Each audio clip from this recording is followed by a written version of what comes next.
दोस्तों नमस्कार। कैसा लग रहा है? अच्छा या बहुत अच्छा?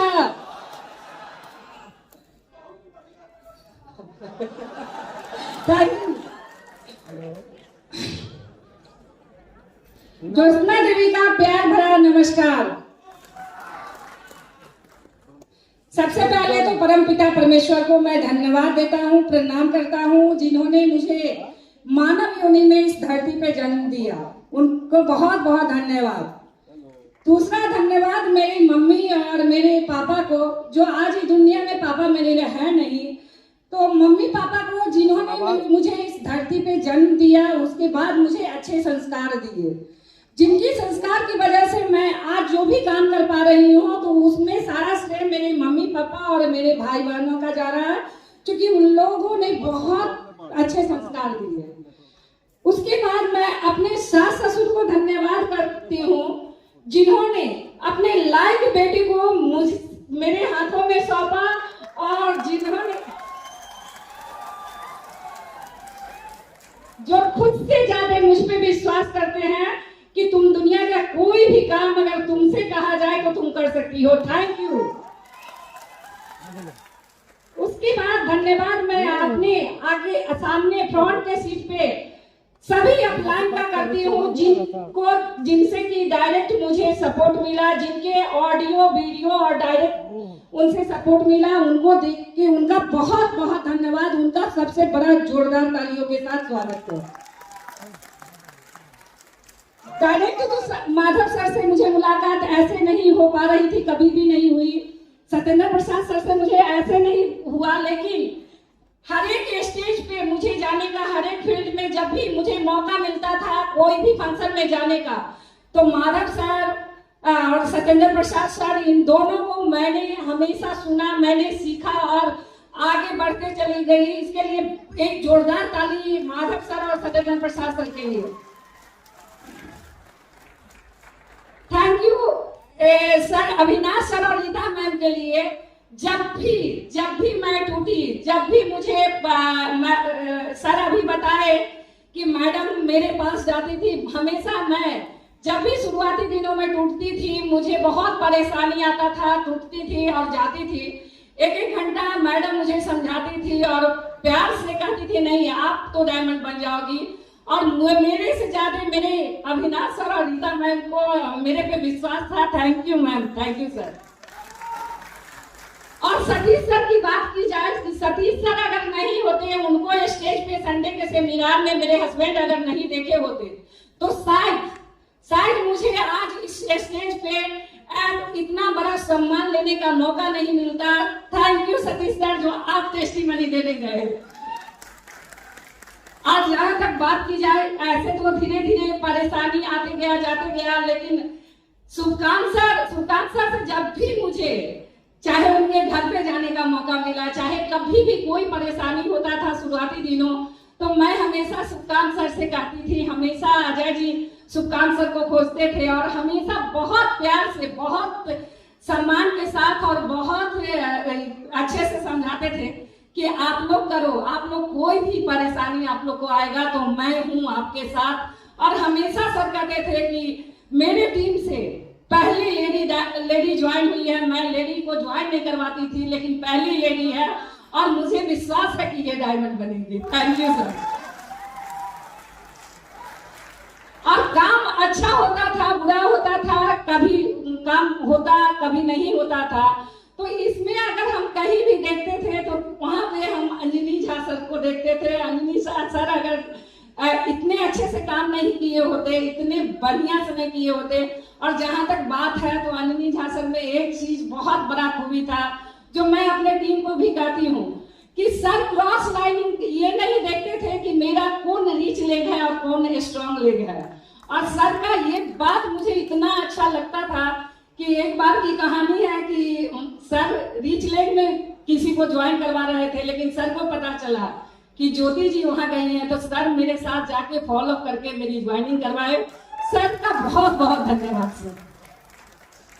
और जहां तक बात है अजीत झा सर, तो अजीत झा सर से तो हमेशा, चूंकि रवि सर कोई भी अपलाइन का कहाँ भी जरूरी पड़ता था तो ऐसे मैं अपलाइन के साथ हूँ, ऐसे अपलाइन के साथ रही हूँ कि मुझे ऐसा कभी नहीं कमी महसूस हुआ। तो जब भी मुझे जरूरी होता था बहुत ही ढंग से, बहुत ही तरीके से अजीत झा सर समझाते थे और सपोर्ट किए। थैंक यू सर, आपको भी बहुत बहुत धन्यवाद। और फ्रंट पे यहाँ पे जितने भी अपलाइन हैं, चाहे मेरे अपलाइन के रूप में है चाहे क्रॉस लाइन के रूप में है, मैंने सबसे सीखा। क्योंकि मुझे टाइम लगे, मुझे कुछ नहीं आता था, फील्ड का तो नॉलेज थोड़ा भी नहीं था, तो मैंने सबसे कुछ ना कुछ सीखा। थैंक यू सर आप लोगों का सबका, आप लोग के वजह से मुझे आगे बढ़ने का मौका मिला। और जहां तक बात की जाए तो भगवान होते हैं, ये एहसास हम लोगों को है ना? भगवान होते हैं, लेकिन भगवान साथ में चल के कोई काम नहीं करते हैं। साथ में ये नहीं चल के सामने दिखाते हैं कि ये अच्छा काम है आप करो, ये बुरा काम है आप नहीं करो। ये और भगवान डायरेक्ट में, लेकिन एक एहसास होता है। और इस धरती पे अगर मुझे जन्म तो माता पिता दिए, लेकिन सही रास्ता अगर दिखाए वो कोई और नहीं, रवि कुमार शेखर सर के लिए दमदार सितारे।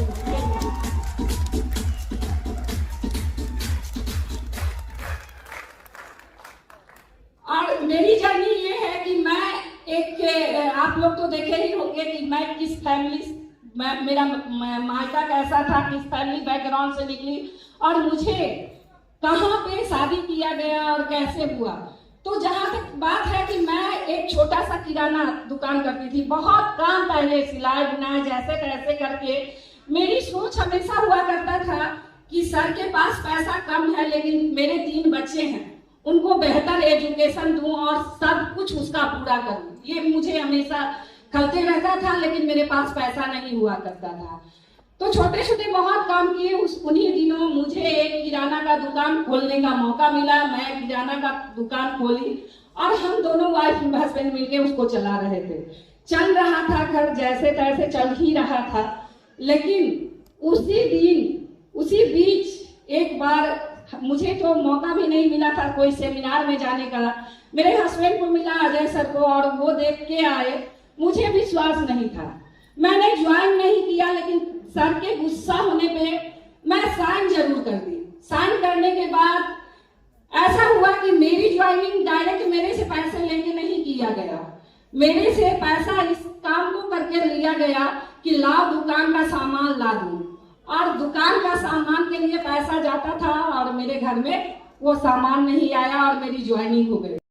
और दूसरी बात, मैंने समझने का कोशिश भी नहीं किया कि ये काम कैसा है, क्योंकि आप लोग ही बताएं, आप लोग सपोर्ट करें कि क्या एक लेडी जो अपने मायका से उठ के ससुराल में आती है और वो भी बहुत बड़ा, उसको कुछ ऐसा नहीं मिलता है, और वो किराना का दुकान चलाने वाली महिला को क्या विश्वास होगा फील्ड में लाखों करोड़ों रुपया आ सकता है? ऐसा हो सकता है क्या? आप लोगों को अगर विश्वास होगा तो होगा, मुझे नहीं था। हजारों रुपया कमाने वाले, जिसका 1000 रुपया से मेरी घर चलता था, उसमें लाखों रुपया का सोच मेरे बस का बात नहीं था, जिसके वजह से मैं हमेशा कहती थी कि मुझे नहीं करना है। इसी तरह से भगवान, मैं तो एक ही बात जानती हूँ कि भगवान जो ऊपर है ना, वो जिससे जो करवाना चाहते हैं, जिसके नाम का जो देना चाहते हैं, वो हर हाल में दे देते हैं। तो ऐसा हुआ कि मेरे हस्बैंड बीमार पड़े और मैं वहाँ मुझे एक फंक्शन में जाने का मौका मिला। मैंने पहले से मना कर दिया था, पैसा भी खुद का नहीं दिया था। यहाँ पे आए हैं तो टिकट का पैसा लगा है या नहीं? तो उस टाइम में भी मुझे पैसा लगा था, मैंने अपना पैसा नहीं दिया, मेरे हस्बैंड दिए, लेकिन भगवान को था कि आप करो। तो जिसके कारण मेरे हस्बैंड बहुत बीमार पड़ गए और उनके काफी समझाने के बाद, और रवि सर के काफी प्रेशर के बाद मैं वहां गई। मैं जाने के लिए इस कारण से और नहीं तैयार थी कि एक तो मुझे आता नहीं, कुछ समझ में था, और दूसरी बात थी कि बीमार हस्बैंड को छोड़ के मैं जाती कैसे। मेरी बच्ची बहुत छोटी थी उस समय, आप लोग अभी जो देखते हैं तो बहुत 5-6 साल हो गया, तो छोटी ही थी। छोटी थी वो, एक बात बोली, मम्मा तुम जाओ, मैं पापा को दे दूं, देख लूंगी। और मेरी मम्मी भी थी, मेरी मम्मी और मेरी बेटी के कहने पर मैंने वहां गया और वहां मुझे एक QSC का सम्मान लेने का मौका मिला। और QSC के सम्मान लेके जहां मुझे कभी कोई एक फूल नहीं दिया हो, कोई सम्मान नहीं मिला हो, वहां पे हजारों लोगों के बीच में 500-600 लोगों के बीच में मुझे सम्मान लेने का मौका मिला, तो मेरे दिमाग में एक बात आया कि क्यों नहीं इस काम को किया जाए ताकि ये सम्मान लेने का मौका बार बार आए। ये सम्मान मुझे बहुत अच्छा लगा था और मैंने वो सम्मान लिया। और सम्मान के बाद भी पॉजिटिव कैसे होती, लेकिन वहां पे आए एक ऐसे शख्स थे, शख्स नहीं शख्सियत कहा जाए, अगर वो अपने सोच ऐसे नहीं बनाए होते तो शायद आज बिहार में एक 7 दिन में 11 डायमंड नहीं बने होते। उनका स्पीच सुन के, उनके नाम लेने से पहले मैं आप लोगों से एक बहुत सपोर्ट चाहती हूँ। उनका जोरदार ताली के साथ स्वागत करें श्रीमान सत्येंद्र प्रसाद सर। Thank you sir. उनके स्पीच को सुन के मुझे एक बात समझ में आया कि सर के स्पीच में एक बात था कि मैं जब ज्वाइन किया था तो मैंने काम नहीं किया था और मुझे एक फंक्शन में जाने का मौका मिला। उसके बाद मैंने काम किया और काम करने के बाद मैं डायमंड बना और मेरा बेटा भी बना। ये मुझे उसी समय मेरे दिमाग में बैठ गया कि जब सत्येंद्र प्रसाद सर को मिला था ये मौका और उन्होंने काम नहीं किया, लेकिन बहुत दिन काम करने के बाद, फंक्शन में जाने के बाद, इग्नोर करने के बाद खुद तो डायमंड बने। 2 लाख रुपया सप्ताह उनका आता है, साथ में बेटा का भी आता है। ये सुन के मुझे बहुत अच्छा लगा और मैं वहां से पॉजिटिव होके निकली कि अब तो मुझे करना है। और मैं घर आई। घर आने के बाद मेरे पति चूंकि काफी बीमार थे, उस समय ये नहीं लगता था कि ये ठीक होंगे या नहीं। उस समय मेरे लिए चुनौती था, मेरे पास पैसे नहीं थे और फैमिली का लोग आता था देख के चला जाता था। मेरे पास पैसे नहीं थे, 3 बच्चे को और सर को संभालना मेरे लिए बहुत मुश्किल था। लेकिन उस दिन बस मेरे सभी अपलाइन का श्रेय है कि रवि सर खास करके हर एक अपलाइन को लेके आते थे और सबने मुझे समझाया कि नहीं अजय जी ठीक हो जाएंगे, ठीक हो जाएंगे। रवि सर का बहुत बड़ा योगदान रहा और जब वहां से सर ठीक हुए उसके बाद मैंने काम करना शुरू किया। काम करते करते 3 महीना ही बीता कि 3 महीना में मैंने सिल्वर, हम दोनों वाइफ हस्बैंड मिलकर सिल्वर बने। और फिर मुझे एक जगह जाने का मौका मिला, जहां पे जाने के बाद लगा कि हाँ एक डायमंड शिप हो रहा था और रवि सर बार बार मुझे कहते थे कि पैसा दो, डायमंड शिप में चलो। मेरे पास पैसा नहीं था और थैंक्स मेरी फ्रेंड का, जिनसे कर्जा मांग के मैंने आगरा गई और वहां जाने के बाद मुझे फिर से सम्मान लेने का मौका मिला सिल्वर का।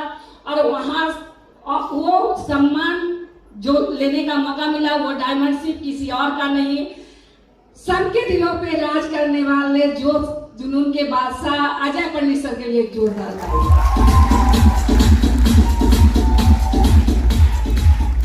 सर का स्पीच तो सुने, सब लोगों को सम्मान लेते हुए देखे, मुझे भी सम्मान मिला।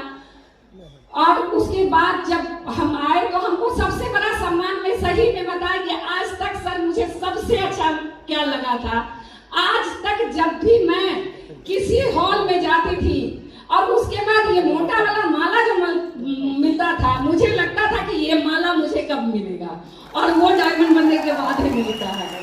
तो मैंने वही सिखाना कि नहीं, जैसे भी जो भी हो, जितना भी परेशानी हो, लेकिन मुझे डायमंड बनके ये माला लेना है, अपना नाम पहचान बनाना है और काम करना शुरू किए।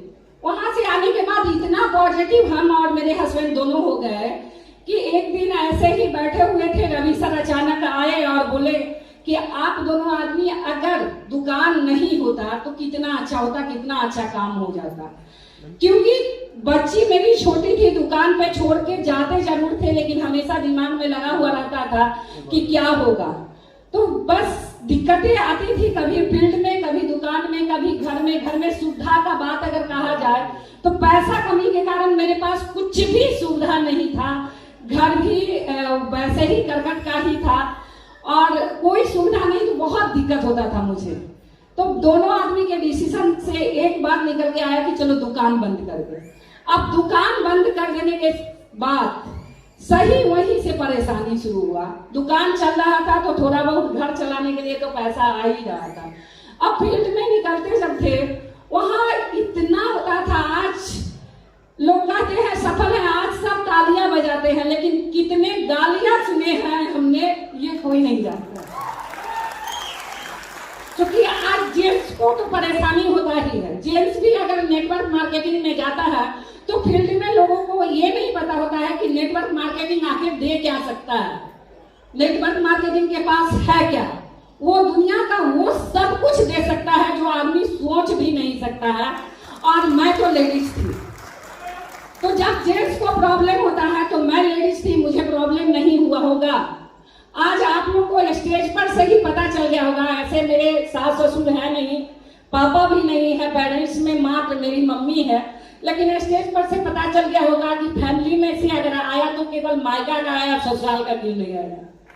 तो विरोध में इतना ज्यादा विरोध होता है। घर में शादी हुआ लेकिन हस्बैंड के बच्चे, देखने वाला कोई नहीं, घर उसना सेफ्टी नहीं, तो हम दोनों आदमी जाते आते थे, बहुत परेशानी हुआ। परेशानी का सामना यहाँ लोग लेडीज कहती है कि मैं जाऊं कैसे, मेरे छोटे बच्चे हैं। आज मेरे बच्चे जितने बड़े हैं क्या कल भी उतना ही बड़े थे, छोटे छोटे बच्चे थे, फिर भी परेशानी हुई। लेकिन मैं उस परेशानी को देखा नहीं। मुझे ये नहीं था कि इस परेशानी से पैर पीछे करूं और मुझे नहीं बनना है। बस एक ही चीज था कि मैं आज परेशानी झेलूंगी तो पूरे जीवन मेरे बच्चे को नहीं झेलना पड़ेगा, पैसा का तंगी नहीं होगा। और एक ही चीज दिमाग में आया कि ये सिर्फ मेरे रहते हुए नहीं होगा। अगर किसी का फैमिली, किसी के मम्मी पापा जितना भी घर के जाते हैं, अगर बच्चा लाइक नहीं होता है तो वो धीरे धीरे निकल जाता है। लेकिन मुझे ऐसा प्लेटफॉर्म मिला था, ऐसा सिस्टम मिला था, इस सिस्टम के विषय में मुझे हमेशा से पता था ऑडियो वीडियो के माध्यम से कि ये सिस्टम में अगर आप करके सफल हो जाओगे तो दुनिया में नहीं रहोगे तो भी पैसा आएगा। मैंने उसके लिए काम किया।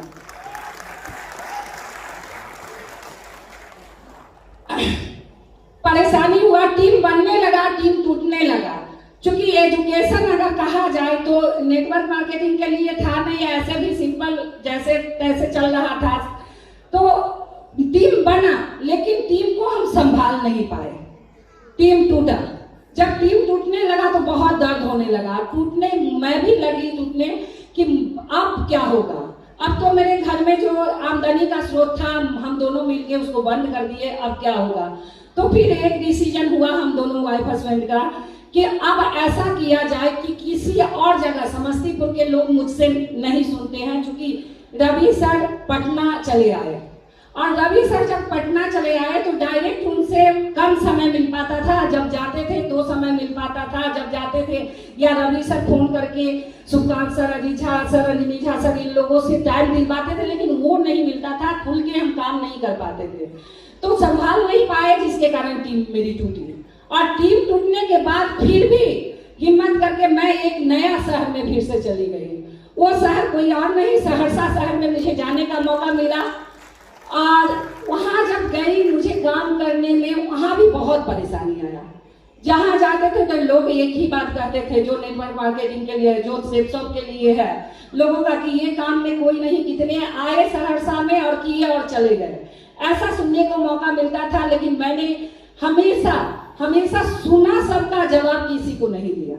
चाहे वो फैमिली के लोग ताना मारे, चाहे बाहर के लोग ताना मारे, मैंने कभी जवाब नहीं दिया। मैंने एक ही बात बोला कि साइलेंट से काम अपना करते चले जाओ और जवाब तो स्टेज देगा। और आज स्टेज जवाब दिया। और सहरसा में मेरी टीम बनी, फिर काम करना शुरू किए। लेकिन वहां पे भी मुझे लगा कि बस एक शहर में बैठने से कुछ भी नहीं होगा। और मेरे अपलाइन भी जानते हैं, चाहे कोई भी शहर हो, आज एक आदमी इस लेवल पर भी मुझे जमशेदपुर में भी मिल जाता है तो मैं किसी के साथ वहां भी पहुंच जाती हूँ। आज मुझे जहां भी, जिस शहर में भी खोजा जाता है वहां मैं पहुंचती हूँ। तो धीरे धीरे करके ऐसे मेरा काम होने लगा। कई एक शहर मिला सहरसा से, उसके बाद धीरे धीरे मैं काम करते करते लेवल अचीव। जब एक समय आया कि पैसा थोड़ा सा ढंग से आने लगा तो फिर मेरा अच्छा से चलने लगा। धीरे धीरे मेरा लेवल अचीव हुआ, टूटे फिर बने, टूटे फिर बने, ऐसे करके पूरा होते चला गया। और काम करते करते मैं पटना जैसे शहर में आ गई। और वहां पे मुझे लगा कि अब हमेशा आने जाने से कुछ भी नहीं बनेगा। तो मैंने अपने पूरे परिवार को पटना में ही शिफ्ट किया और वहां से काम करना शुरू कर दी और काम होते चला गया। परेशानी तो आता है, मैं ऐसा कोई काम नहीं हुआ, चाहे मेरे फैमिली मेंबर में हो कोई ऐसा शादी ब्याह या बच्चा, बस लोगों को लगता है, लेडीज को लगता है कि मैं अगर जाऊंगी वहां ये काम नहीं करूंगी, मेरे बच्चे छोटे हैं, मैं बाहर शहर में कैसे जाऊं, लगता है या नहीं? किसी दूसरे शहर में जाऊंगी तो मेरे बच्चे को कौन देखेगा?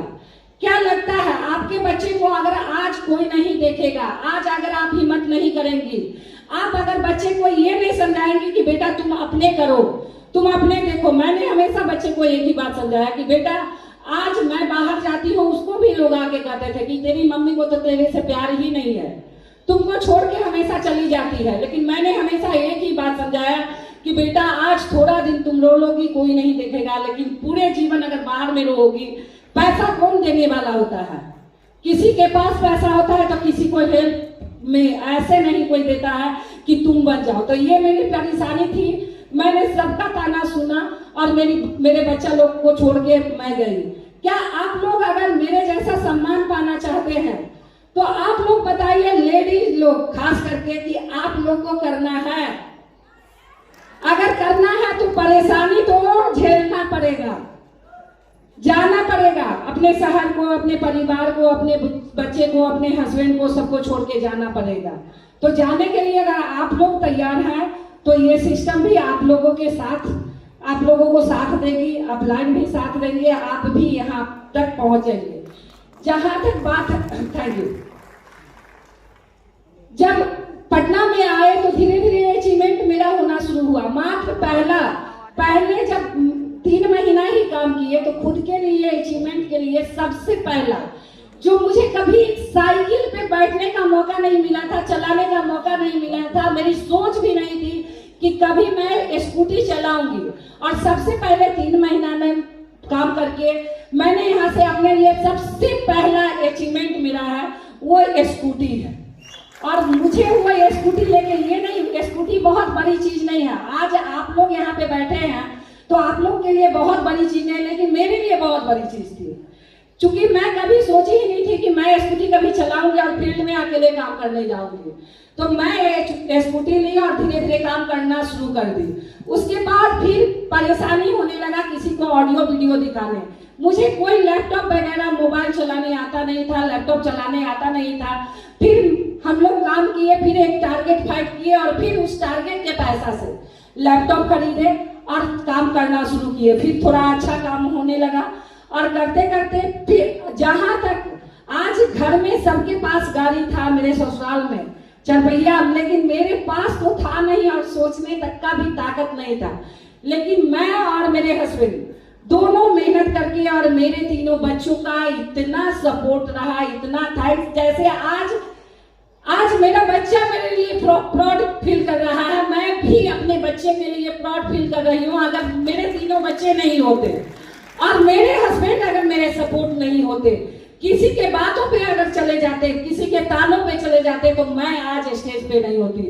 थैंक यू मेरे तीनों बच्चे और थैंक यू सर आपको भी। उसके बाद मैं अपने लिए गाड़ी खरीदी, कार, और उससे काम करना शुरू कर दी। काम करने के बाद फिर धीरे धीरे समय बीतते चला गया और लगा कि अब थोड़ा पैसा आने लगा, तो अब रेंट पे हम कितने दिन रहेंगे। तो ये सोच जब बना और पटना में इसी साल लास्ट ईयर सर 5 अगस्त को मैंने अपने लिए 85 लाख का फ्लैट बुक की हूँ। ये मेरे लिए अभी तक का सबसे बड़ा।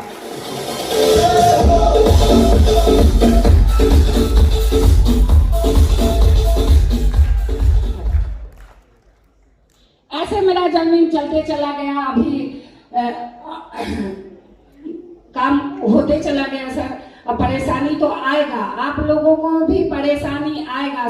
दूसरे शहर में जाना पड़ेगा, लोगों के ताने सुनने पड़ेंगे, बच्चे हैं तो बच्चे को देखते हुए आपको काम करना पड़ेगा। और करते करते आज आप चाहे। और अगर बात की जाए यहाँ पे ये बेल्ट, ये स्टेज, ये माइक, ये माला, चाहे कुछ भी है, ये सब कुछ, या जीवन में कोई भी अचीवमेंट मेरे पास आज है, तो उस अचीवमेंट के लिए सामने से मैं हूं। लेकिन अगर पीछे से सपोर्ट अगर नहीं होता लोगों का तो नहीं होता। उसके लिए सबसे बड़ा थैंक यू मेरे पूरे टीम के लिए, जो ना बारिश देखा, ना ठंडा देखा, ना गर्मी देखा, ना बरसात देखा, और वो एक एक दीदी फील्ड में जाके खुद के लिए लाने गए और मेरा डायरेक्ट सपोर्ट किए। तो थैंक यू। सबसे बड़ा योगदान अगर जाता है तो इसमें सबसे बड़ा श्रेय जाता है मेरी प्यारी सी टीम को। थैंक यू, उनके लिए एक बहुत जोरदार ताली।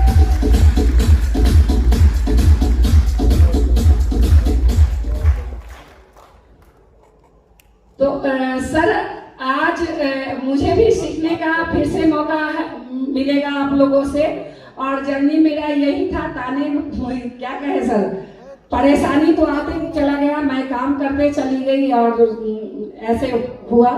तो थैंक यू सिस्टम। अगर सिस्टम नहीं होता, सिपसॉप नहीं होता, अच्छे डायरेक्टर, इतने 5 डायरेक्टर को भी बहुत बहुत धन्यवाद, जिन्होंने हम लोगों के जैसे एकदम नीचे लेवल वाले लोगों को सफल करने के लिए, जिनके पास ना एजुकेशन हो, ना पैसा हो, ना कुछ भी हो, तो उसी के लिए ये 5 डायरेक्टर सबको सबसे ज्यादा धन्यवाद कि वो किसी को भी सफल कर बना सकते हैं। Thank you system.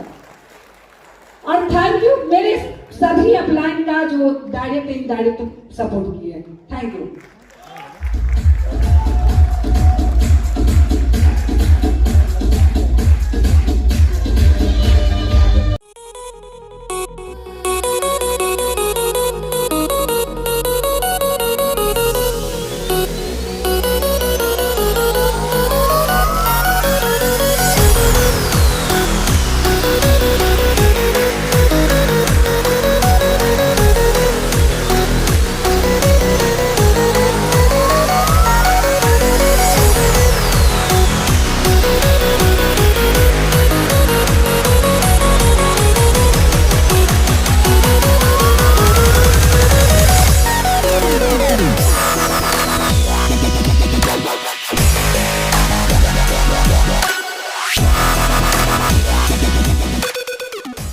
Thank you. और आज से इस डायमंड क्लब में एक नाम और शामिल हो गया।